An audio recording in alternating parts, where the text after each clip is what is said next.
Welcome to Yin Radio. I'm Rory Kelly Connor, and I'm the Love Queen. Tonight we're going to talk about the U.S. election and the true nature of the divine feminine. You know, in the USA, we're experiencing very interesting times, to say the least. Now, as the country nears the upcoming election, we have a choice to make, one of which would put a woman in the strongest seat of power for the first time. Needless to say, there's a great deal at stake in this election. Now, I have, for the most part, stayed silent on this issue, on the election in general, allowing the landscape to unfold and watching what is happening on both the larger and smaller stages. I've quietly allowed people to take their positions and respected their right to their opinions. I've watched it all, and now I've gotten to the point where I've kind of had enough, and it's time for me to speak. After a lot of soul searching, it's time for me to speak my truth. Now, I want to preface this by saying that I respect everyone's right to their own beliefs and their own opinions. That's what makes this a great country, is that we have the opportunity to be, to have our opinions and to speak our truth and be who we are. So with that in mind, I want to bring my intention for this program into a state of love so that we might hear and be open to whatever comes here. And I'm going to ask the divine to bless me and my words here, you know, and I have prepared a flow, but I will tell you that tonight is mostly unscripted, and it's real, and it's raw, and it's me, and it's my passion and where I come from, you know, and I want to share that with you. So let's start about talking about me and how I felt coming here tonight. You know, I've been on a journey for a long time, and a spiritual journey. You know, I've had my life journey many years, and I've had my career path and my life path. And one of the things that I bring here tonight is, you know, a very strong past life here. And I mention that because it's kept me, it's been holding me back for several years. And I know there's a lot of people that go through these things, that they have fears that are holding them back. You know, and I think it's important as a guide, as a coach, as a teacher, as a love luminary to talk about what brought me here and how this wasn't an easy thing for me to do. I really had to make a choice about this, you know, and I've made the commitment and I've done the work so that I stay in love, and I take that very, very seriously. And what that means, you know, for me, that very much means a Christ consciousness, you know, and a state of love. So I have a past life fear. You know, a past life was made known to me that I was a female, and I was, spoke up against truth to power, and subsequently watched my son be murdered, and then my family was tortured and murdered, and then eventually I was murdered. I was burned at the stake. And so that mortal fear that I remember from a past life is very real for me, and that's held me back for a long time in different ways. But tonight is the night that I'm letting that go. I'm busting through that, transcending it, and releasing it. So it's very important to me to share that with you because, you know, only love is real. And so anything that we are afraid of, we need to take a look at that because it's not love. And we can conquer that, no matter what it is. You know, also what I bring here tonight is my journey of the feminine. You know, that as I move into the discussion of our two candidates a little bit and what I have seen and my truth around this, I want to talk about, you know, my journey of the feminine. Has included sexual abuse when I was young. You know, I was virgin raped. I was also raped as an adult more than once. I've also been the victim of sexual harassment. You know, that journey has taken me to a place where, you know, I had a lot of anger and rage and vengeance going on for a lot of years within me. And, you know, it was eating me alive, and it was affecting my relationships, and it was very hard to deal with. And, you know, it was basically, it resulted in my body. I manifested it in fibroids around my womb, and, you know, it had an impact on my life. So I come bringing all of those experiences, but I also come bringing my commitment to the work. You know, I did a lot of work, and I worked with people, some amazing healers, to do a womb healing on myself. And I moved through that rage and that vengeance to the other side of forgiveness and to love, to the point where now I am a victor. I'm no longer a victim. I was victimized, but I'm not a victim any longer. I've moved into love, where I'm able to love myself, others, have healthy relationships, loving relationships, and also teach others how to do that, how to move into and stay in love, into the frequency of love. I've let that go. So I wanted to qualify that because it's very important, because I want you to have a context with which I've been there, so I can talk to some of these things, and I bring an educated, real-life worldview, as well as I want to talk about, in my former life, I was a PR guru. I worked for New York City agencies in PR. I moved all the way up the ranks to vice president, and I was an expert at that, crisis comms and PR in general. And I also worked very heavily with the media. I pretty much pitched almost every media that exists in the country, whether it was radio, print, online, TV, cable, and I loved working with the media back then, about 10 years ago.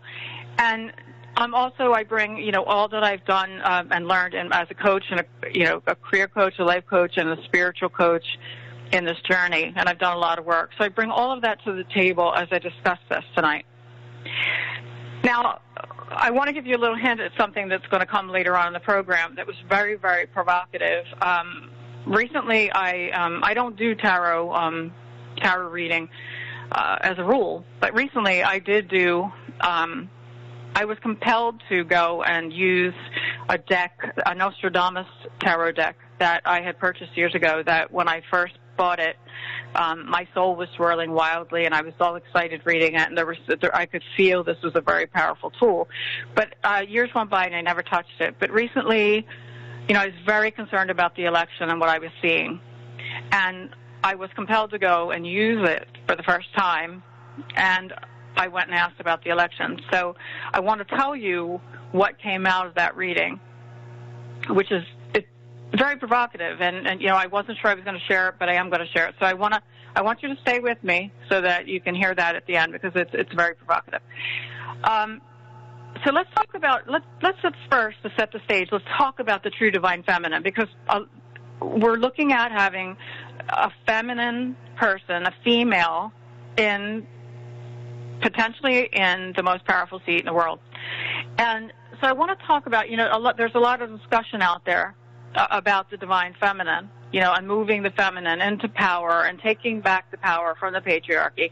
And I used to be, very much within that feminist energy, and I was at that place when I was in that war, that war and raging vengeance energy. And I've moved past that into love, which really moved me out of the label of feminism, because it's more of a promise to love. And so as I moved through that, part of what helped me to move through that was really learning about what the true divine feminine is. And so I want to briefly talk about what that is for context. The divine feminine it represents the supreme level of feminine expression and manifestation in the universe.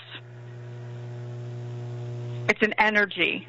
It comprises the best of the feminine in all its measure. It exists in all faiths and traditions, and it has existed since the beginning of time. Now, the divine feminine is mystical, it's magical, it's powerful, it's sacred, and part of all that exists. It will exist and has forever existed. She symbolizes balance and healing, renewal and restoration, intuition, creativity, love, and compassion. She's a counterpart to the sacred masculine, and together they keep the universe in balance energetically. She's an aspect of God, the universe, and the energy of the goddesses. As multifaceted spiritual embodied beings, we each have a complex psychological and emotional constitution that basically creates one's inner balance, health, and our outer reality. We all have masculine and feminine characteristics. Now, these energies, due to the extreme energies of the patriarchy for many, many, many, many years, we've gotten to a place where we have a situation where we have the immature masculine in power, and that's where we see exhibited certain things like greed. And we see corruption, and we see, for instance, exploitation of women, sexual and human trafficking, and we see systems that don't work. They're not in harmony with the planet, with women, with each other. And even men are suffering from this as well. So that and some of the qualities of the divine feminine, for instance, are compassion, gentleness, forgiveness, kindness, creativity, sweetness, surrender, abundance, healing, and harmony. Okay, so I just want to put that out there. Now, there is an aspect of the feminine, and I've taught workshops on the divine feminine, so this is something that I care very much about.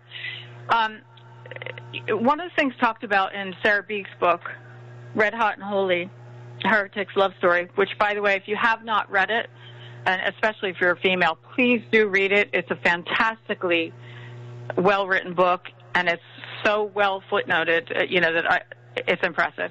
It's an excellent resource, and it's also an amazing journey that Sarah describes. But she talks about the faux or the false feminine, and I want to talk about what that is. Okay, the false feminine is the shadow of the divine feminine.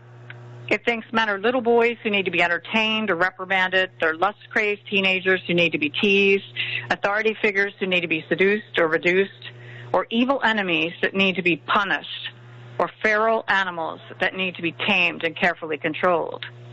She is slippery and chameleon-like. She transforms and adapts according to the woman and situation.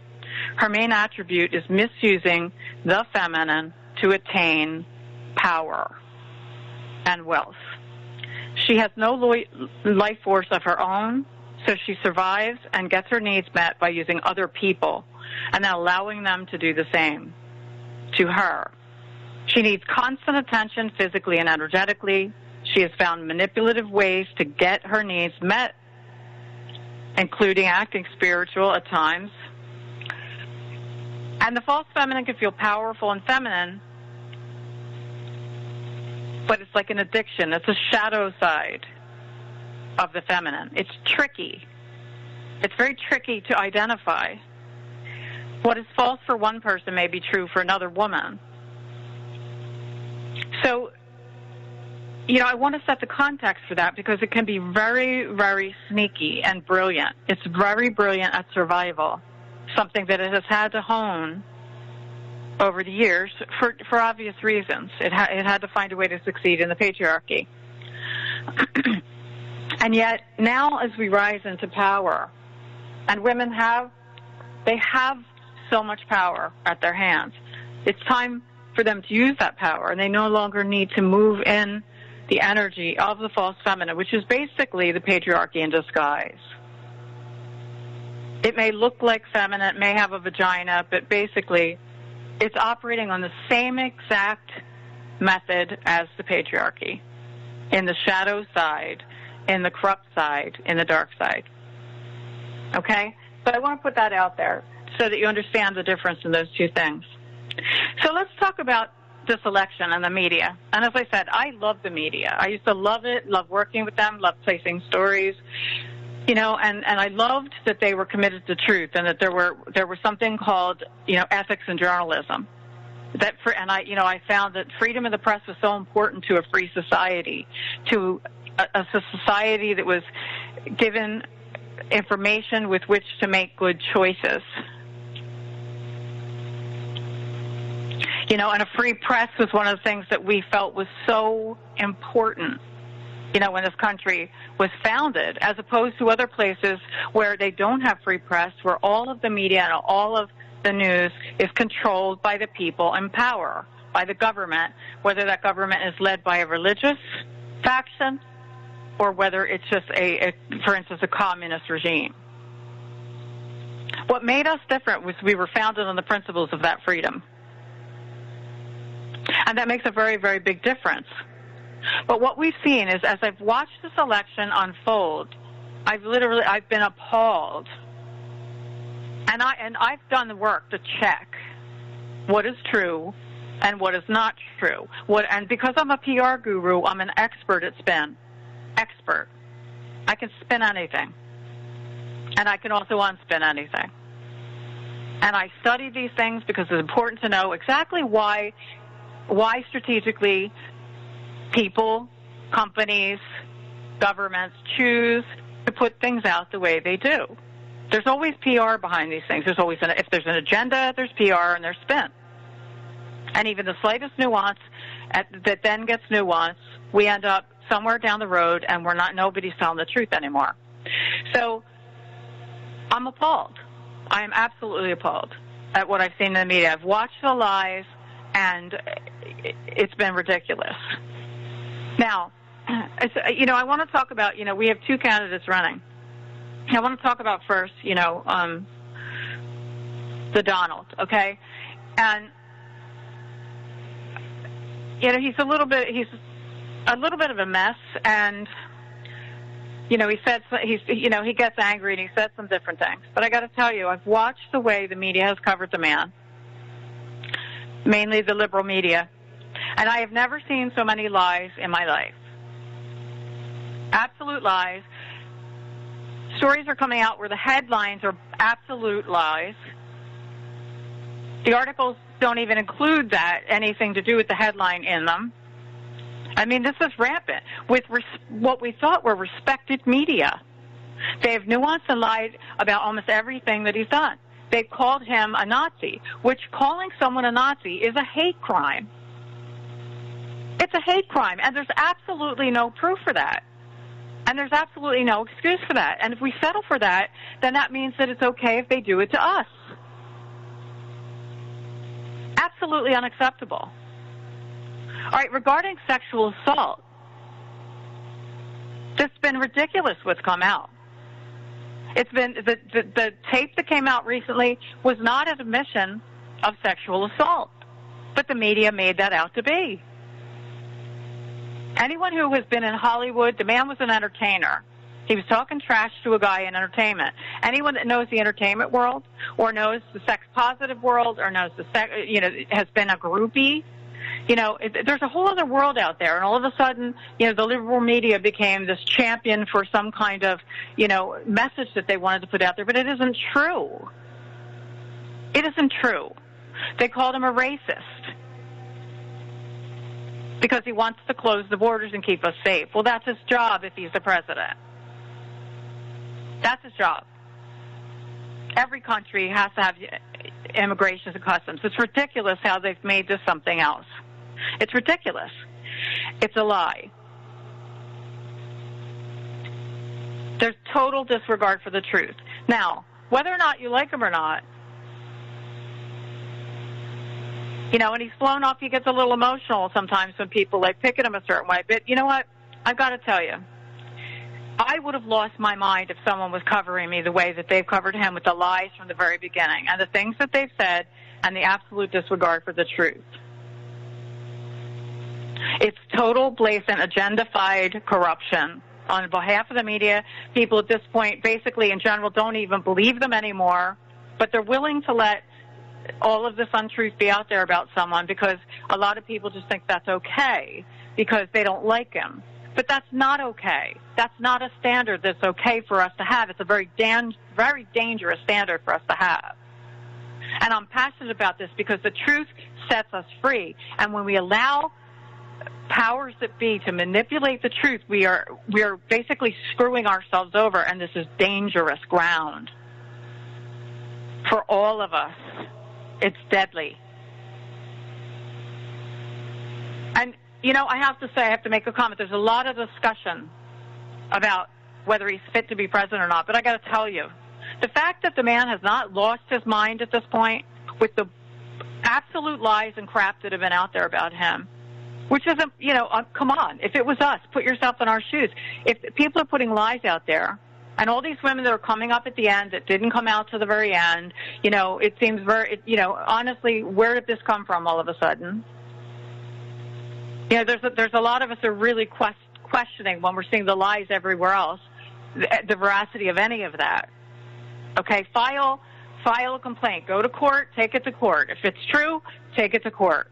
That's fine. I'm absolutely, I think everyone that is truly assaulted should take it to court. Take it to the police, file suit, whatever you've got to do. Handle it in the system because the system is a good system. But bottom line is the fact that he hasn't lost his mind absolutely shows the man is fit to be president. Because any of the rest of us would probably have lost our mind by now at the ridiculousness of this. It's amazing that the man's been able to hold it through this long. Now, and whether, and just take it or leave it, but that's my spin on it. And I've watched the lies. I've done the homework. I've done it. And if you do it too, you actually do the work, you will find out what the truth is. Now, then let's talk about her. Okay, we're in a place again where here's the person that, regardless of all the email situation, obviously can't be trusted to handle national security, doesn't have the judgment to handle all of that. But also that when it came time for this person that we think that we might elect into the highest seat of power, the strongest seat of power in the world, when she was asked direct questions, she said she could not recall. How can you elect someone that can't recall what happened around something so important? How can you sanction someone that has all of her staffers taking the fifth? Because as American citizens, we deserve the right to the truth. We deserve it. That is the responsibility of someone that you elect. It's the responsibility of leadership, whether it's leadership in a relationship or in a company or in a government. We deserve answers. That's not good enough. Anyone else that did that in a company would be fired. Absolutely fired. Then we look at the FBI. So we have the media in collusion. The media is lying, agendifying, hiding the truth, only covering what it wants to, telling lies about the other candidate. And then we have the FBI, including their agents who are coming out and saying that this person should be indicted. And then we have the highest power, the person sitting in office right now, who basically has a Department of Justice that's absolutely ignoring the facts and is allowing this person not to be held accountable. If we cannot hold our elected officials accountable, what good are we as a country? Unacceptable to me as a citizen. Unacceptable to me as a human being. Absolutely unacceptable. Corruption is unacceptable. We could be some other country. There's other countries around the world that they do all that. That's how they run their things. That's not who we are. That's not what we were founded on. That's not why people want to come here. That's not the spirit of the American people. This is a fiasco, and it's a travesty. You have, the true feminine is not happening here. This is not what this is. This person does not represent the true feminine. The gender may be female, but this is not the true feminine. So that's not a reason to move in the direction of this person, in my mind. That's my opinion, and that's my truth. And I find this very dangerous and evil. Now, I want to talk about something, something specific. I want to use a specific example, okay? A few years ago, we had the whole Benghazi situation. Now, you probably feel like you've heard it. You heard it all, but you haven't heard my story, okay? So, a few years ago, when the whole Benghazi thing happened, I happened to be very much involved in watching it on the media.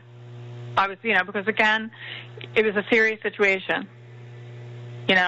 When it was obviously things were getting worse. And as it played out in the media, I watched the entire thing. Okay?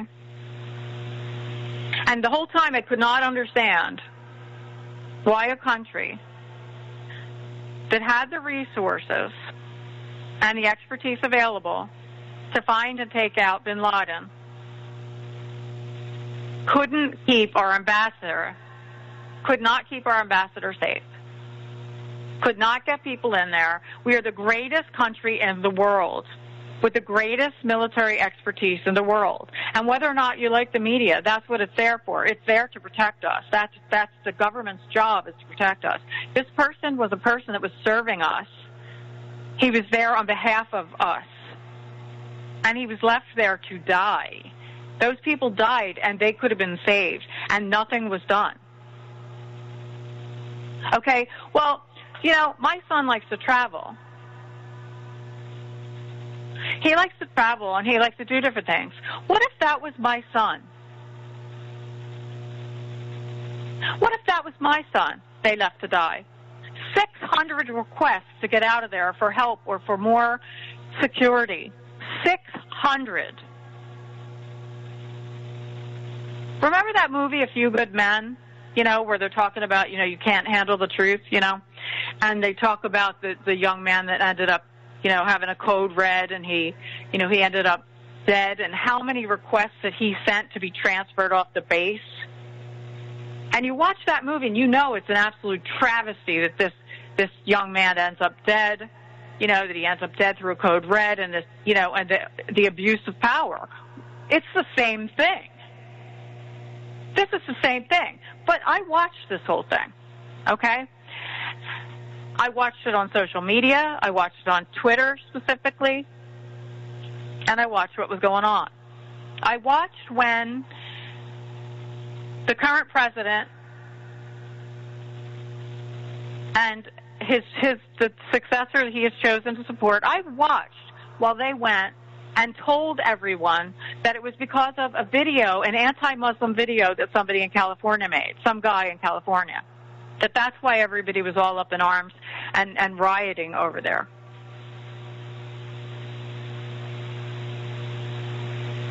You know, this is a place where we have freedom. We have the freedom to express ourselves, even if you don't agree with it, even if it is anti-whatever and you don't agree with it. That freedom helps us to hold people accountable. It's something we need to protect and respect. And they basically said at that time, because I watched it, and you can go back and you can find it, research it, they said that it was because of this guy. And they started basically putting him in jeopardy. This is where I started to notice that there was a trail of human sacrifice happening of Americans to meet the agenda of the current administration and the people involved with it. Now, maybe I've never thought about that way. You know, human sacrifice is something that has been used, you know, by the Mayans and, you know, the Aztecs, and, you know, they had human sacrifice. And, you know, it kind of was done away with because, you know, maybe not a good idea. And so, but I watched this happening, you know, and I've seen this, you know, you see this talked about in movies, this idea, like, you know, human sacrifice with these kinds of things. But it's not okay. It's not okay. Not of American lives. Not of anybody's lives, but definitely not of American lives by the people that have been chosen to be accountable to and respect them and protect them. And I watched how they were putting this man's life in jeopardy. They continued to talk about this guy and the video.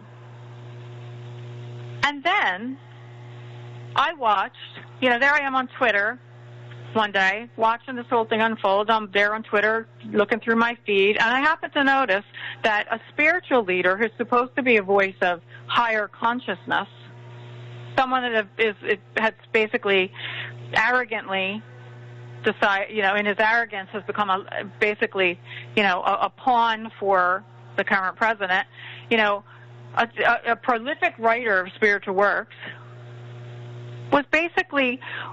And I have the tweets. I have these on my old laptop. You know, I have these, and basically he was propagating violence against this person, as if this person should be destroyed because he caused this whole situation. And I called him out on it. I replied and said, "What are you doing?" And he said, "I'm expressing my free right, just like you are." And here we are on Twitter. And I said, "Well, I think you better stop because somebody's going to get hurt." And then he came back with something else, and I said, you know, let he among you who's without sin cast the first stone. And then he stopped. But this is what was going on, and we're like, what the hell is going on? This is just not right. It's evil, and it's wrong. And then later we find out that this woman who's now potentially going to become our next leader, she basically later, they admitted it had nothing to do with the video. Meanwhile, they're all dead. The greatest country in the United States could not fly in a jet or whatever they could do and get these men out alive because they were human sacrifice. Let's prove that we're weak, that we're mild, we're not a threat, so everybody in that part of the world will love us and realize that we're not a threat, and so they'll stop being mean to us and destructive and violent and terrorizing us. That's the strategy. You got to think about what is the agenda, why are they doing it, what's the PR motive behind it. Okay? And that's what was happening. And they sacrificed those people. They allowed them to die so we would appear weak, so then basically, supposedly, that was going to put everybody's mind to rest. Oh, they're really not that great and strong and big and powerful. There's nothing to fear. They let them die. And then they lied to their families about it. She lied to their families about it. This is all fact. And then when she was questioned about the whole thing, she spazzed and wanted to know, what difference does it make? Well, guess what? It would matter to me if it was my son. And if we allow these things, it could happen to your son or your daughter when they're overseas or they're doing something, and it doesn't matter, and they get in the way of truth or they can be used for somebody's agenda. This is not how the American people think or how we run our government, but it's become corrupt. And it's not okay. And it's not the only instance of this happening. Okay? Now, I want to tell you, just in general, that's not love. That's not the frequency of love. Love is protect and respect, and none of this has anything to do with that. And I watched this. This is real. We can't forget this. We can't forget when someone is responsible for murder. When you don't do anything to save someone and you can, that's murder. I don't vote for murderers. Maybe other people do, but I don't, and I don't stand for it. So I have to put that out there. Now, the other thing the other thing that I've watched them do, the Black Lives Matter thing came out, and we have our current leader basically talks about and sanctions the movement. And I knew as soon as I saw it on the media, I said, this is going to be a mistake because violence is going to happen now. What he's doing just condone violence. And that's what's going to happen. The violence is going to start, and then people are going to die. I knew it. I knew it when it happened. And it did. Well, where is our fearless leader talking to the children of the people that have been murdered because of the energy of that movement? And it definitely is an energy, and it's a racist energy. It's a racist energy that divided us. It didn't bring us together. It's an energy that is beset with rage and vengeance, and I know this. I have many, many, many black friends and clients, and this is not the energy of love. I am not a racist, but this is. It's divided us, it's not love, and it's dangerous, and we've watched people die, and it's not okay. Whoever is voted in to be somebody who's going to protect us. A leader does not sacrifice human lives to create division, to create agenda, emotional triggers that divide us instead of unify us. And that's exactly what's happening. It's exactly what she stands for as well. She just met with them the other day. This is ridiculous. Okay. And the other thing is that I was very clear as I watched this whole thing unfold, because I'm always looking at PR. It's like, why is nothing being done for the vets? Why are the VA hospitals, people are dying. They're not getting the care they need. Why is our fearless leader not doing anything about it? It's because this person hates cops, hates vets, because he believes that all of the military basically like to kill people. So all of the vets coming back, they're killers. That's that mentality. but they're not. They're human beings who put their lives out there to try to save people, just like our soldiers did, our Americans did when we went and we took Hitler down. That's what we do. We went and got the bad guy. And thank God we did get involved. What do? Just stand, we sit and do nothing? No. That's what makes America great, is that we put our lives there to do the right thing, to save other people. That's the spirit of America. That's what I love about this country. That we would actually give our lives to protect other people. But we're not seeing that anymore. Okay? So the job of the President of the United States is not one world consciousness. I think it's important for us to remember that. It's not defining what our morality should be. We should have the freedom to choose our own morality to a certain extent within the law. And we won't talk about the blatant disrespect for the law that's been going on, but that freedom is really important to us. It's the job of the President of the United States to make sure to do everything he can to make sure that he or she can, to make sure that we are prosperous, that we've got a thriving economy, to respect us and our safety. And I think that that's again, another important thing to point out. We come first. We come first. They serve us.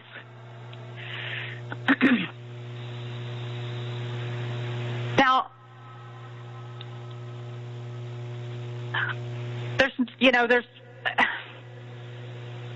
I love this country so much, and that's why I'm talking truth. And I'm also talking truth because I needed to. I love everyone. All lives matter. All life matters. We are divided, and they're using emotional triggers to divide us. Whether it's the Black Lives Matter and racism, whether it is, with the gender identification in bathrooms. We have serious problems in this country, serious problems that need serious people that are going to stand up, that know how to run things, that know how to make things work, that know how to work with people on both sides, that are going to take care of us, that respect us enough to give us the truth and be accountable to us in all things that they do. When I am hired by somebody, that's the relationship that I have with people. When you work with a company, you expect something. When you pay for goods or services, you expect that. We need to expect that same thing from our leaders and our government. We have a right to that expectation, and we have a right to the truth.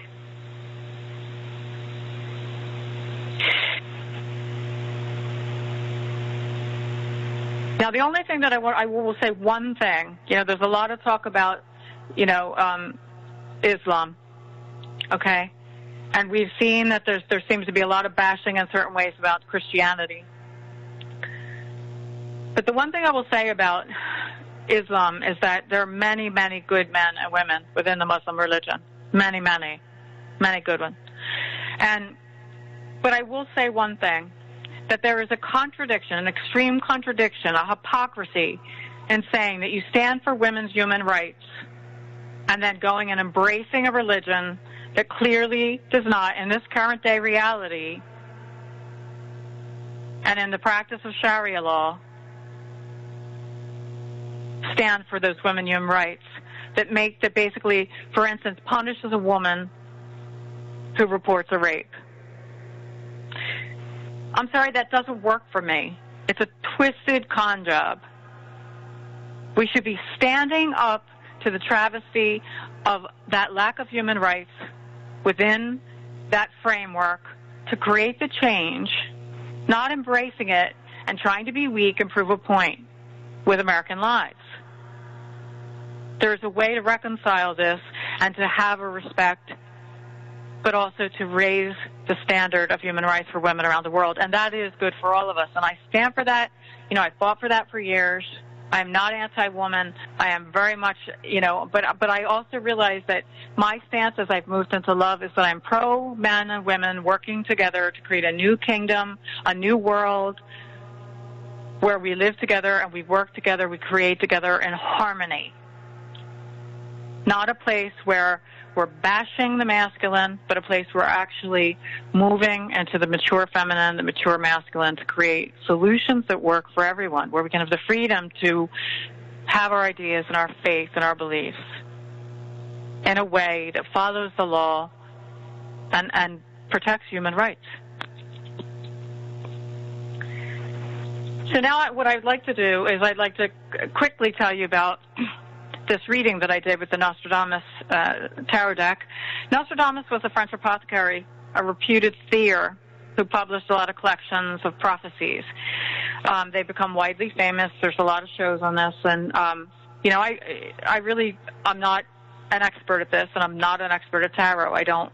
I've had readings, and I've used the cards, a different deck, a Celtic deck, a few times, but I never really liked the Celtic deck. It always felt kind of dark to me for whatever reason. But this deck, this Nostradamus deck, feels really magical to me, especially around world events. And so I went and did a reading. And the reading that I chose to do was in the format of and I'm looking here just so I get it right, the Wheel of Century spread. And it basically answers these questions. You do 8 cards and then you do 1 in the middle, and it answers, what is the issue? How did it manifest? Who is the cause? Who do you want to engage with this? Why do you want to engage with this? Who do you want to become involved in it? If you could change one aspect of the issue, how? Which factors or influences guide the situation? And what happens next? So when I did this, I laid the cards out, and as I went through, the person what came up was the papist was the person behind the issue. And then when I went through the spread, one of the cool things it has is it has a prophecy. And so when I got to the last thing, which was the conclusion, it basically led me to, and as I went through, and I won't get into all the details for time's sake, but as I went through, I got to the point where the prophecy of the last card, which is because my question was what was going to happen with this election. When I got to the last card basically told me the prophecy was it basically was a resonance of the assassination of JFK, and there was another king, King Charles the First or something like that. But basically it was an assassination. And what hit me when I read that, I was like, you've got to be kidding me, was that what came through for me, the hit is that so I don't, God, I really hope this is not, foreshadowing, but was that the male candidate would be assassinated before the election, is what it was telling me.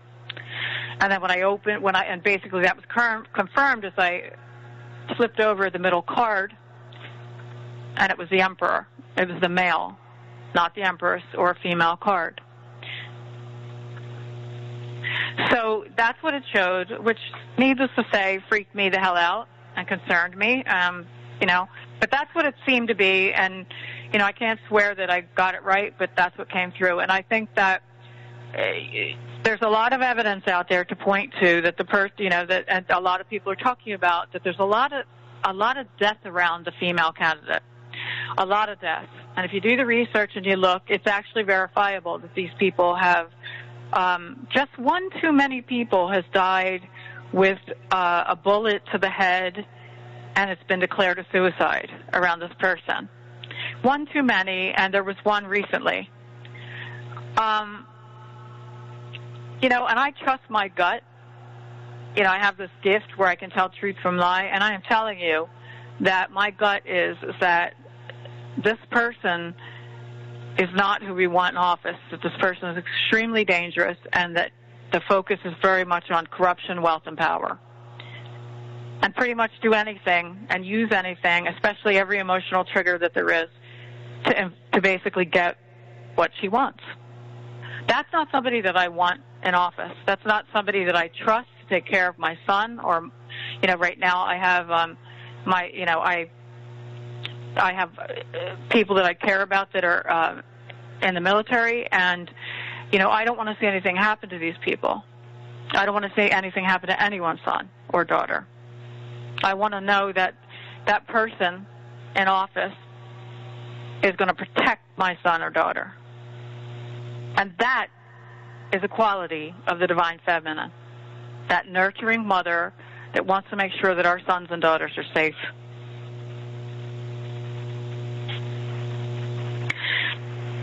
So that's kind of a download on the whole thing. That's I wanted to speak out about this because I think that there's a lot going on out there, and I wanted to give you my take on it. I wanted to give you that so that you would have that. You don't have to agree. You may, and that's okay. I respect your right to do that. I have watched, on social media especially, I've watched people,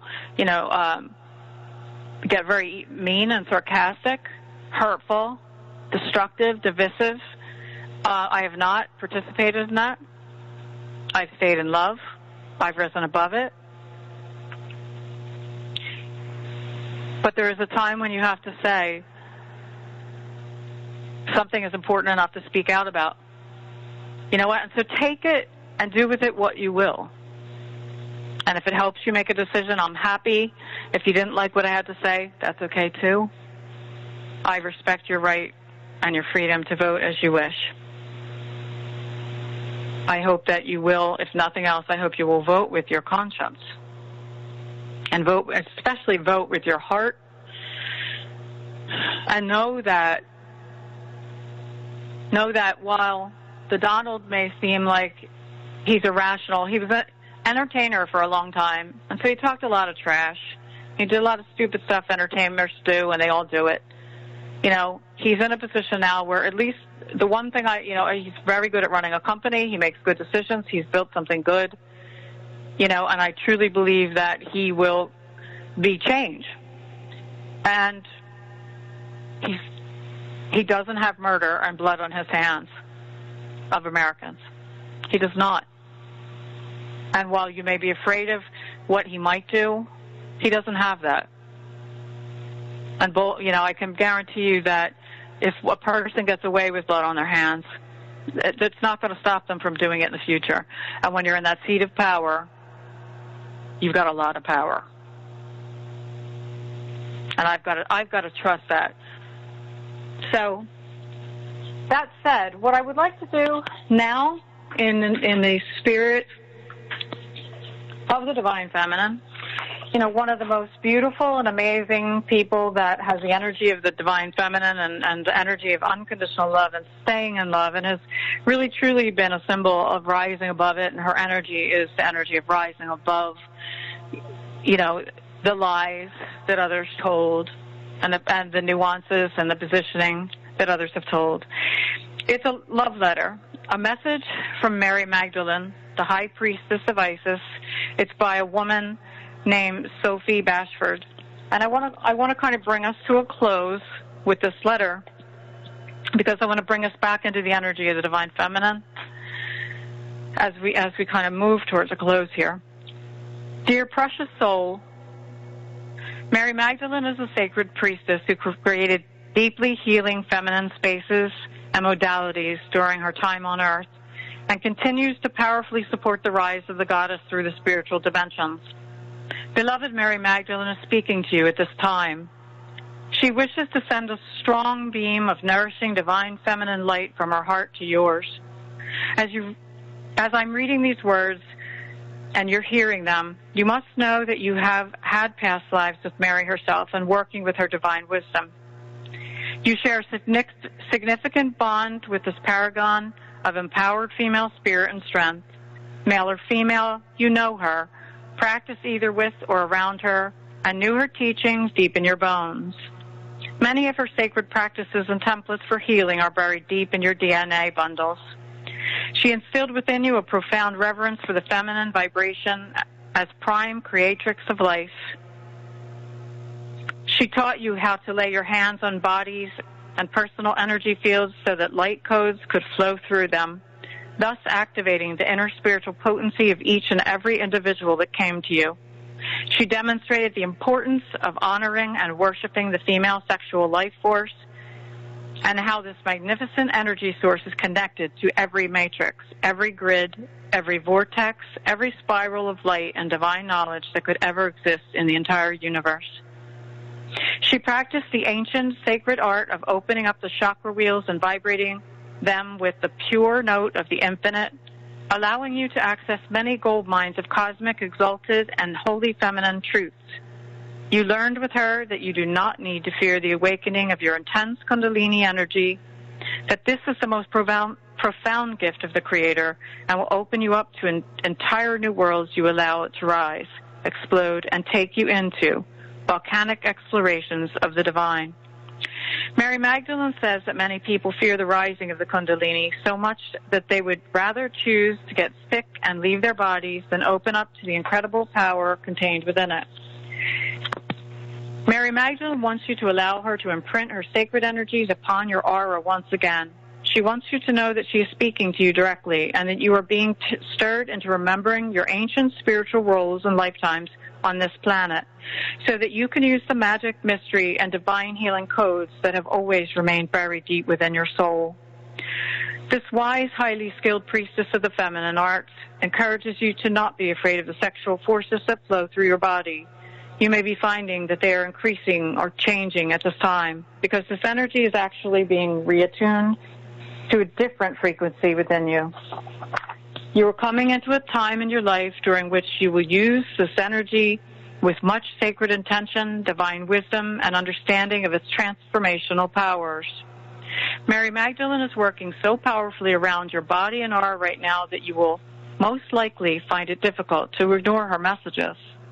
These come as divine directives that speak to you through your intuition and instinctive feelings. You are being realigned by simple, enormous waves of sacred, feminine love. There is a wondrous, beautiful, bejeweled, and radiant path ahead of you. Allow Mary Magdalene, priestess of Isis in the inner feminine temples, to hold your hand as you walk gracefully toward all that is truly yours and always has been.